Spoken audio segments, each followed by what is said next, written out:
Okay, breaking your swing down. I said, you get this right, everything is simple from here. You got to know how to hinge at the hips. If you can't hinge at the hips, you got problems, right? You'll really, really struggle with it. So what I mean with hinging at the hips, as the hips go back, you get that lengthening through the hamstrings. You're not tipping over at the chest, right? So yeah, chest out, shoulders back, and you drive through the hips. That's it, we push back. Yeah, good. So your feet are just over shoulder width apart. Shins stay vertical. And the hips go back. You think like you're trying to touch the wall. So here, good drill for a lot of people when they can't get it, is to start off close to the wall, hinge till your bum touches, and then come back up. Move a bit further away. Keep going along until you get yourself a good hinge at the hips. So where that ties in, all we're going to do, feet on either side of the bell. The bell will be level with our heels, right? So we're going to hinge, touch the handle, and then come back up. So we hinge to touch the handle and come up. What that's teaching you to do is keep that back flat as you hinge. So we're just going to push the hips back so it's smooth and controlled. It's not about how fast you go. You've got to control that descent. So hips back and touch.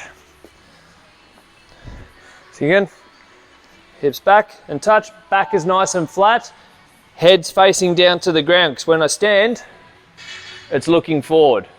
So you don't come down with your head up, because that's no longer a neutral spine. Your neck's attached to your spine naturally.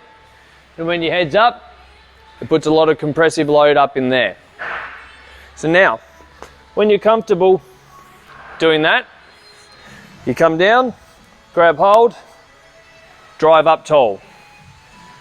Hips go back, places back at your heels. You come up, and then back down again. Go through and do about half a dozen to a dozen. Really concentrating on lifting and lowering.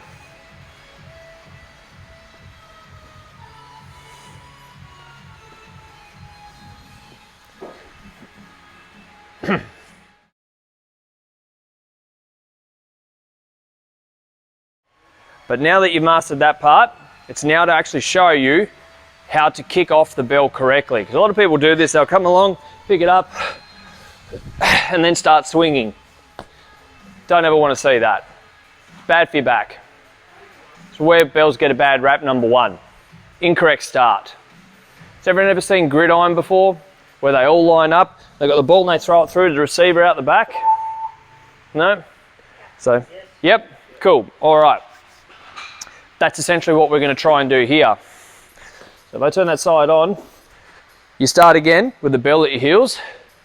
You take one step back, hinge, and see how now that's got me in that hike position. I'm about to throw the ball essentially through my legs to the receiver at the back. What you do, you pull it onto its edge, and what we're going to aim to do is, staying in this position, is hike it up, our wrists high in our groin. So we receive the bell, and then we place it back down. So you're here.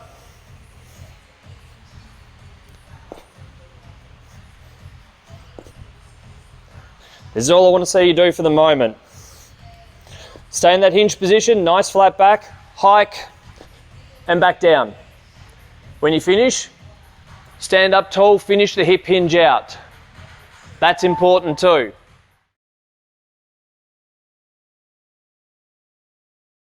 So essentially now, what you've got to think of when you hike the bell is to drive with the hips, to propel the bell up. Your arms do nothing except for hang on to the bell. You don't lift with the arms. It's propelled up from the hips.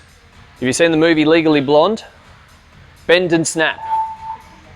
So I want you to think bend, so bend at the hips, snap, snap at the hips, and then your last cue, tall. You want that tall standing plank so your hips are directly under your shoulders. So you go bend, snap, tall. They're the 3 words you think of. So what we're going to do is like this. So we set up on its edge, hike, place it back down. Set up, hike. Right, I'll show you what it's like when you start raising with the arms. You come here. You see it's very stiff as opposed to, even if I use my hips to really drive it up, so the arms are relaxed, as opposed to where it leaves the body and I'm lifting. What you probably notice when I start lifting too is the flat of the bell starts facing towards the ground instead of pointing out as an extension of my hands. So set up, take your step back, hinge at your hips, hike, drive tall, place back down, go again. What we call start-stop swings.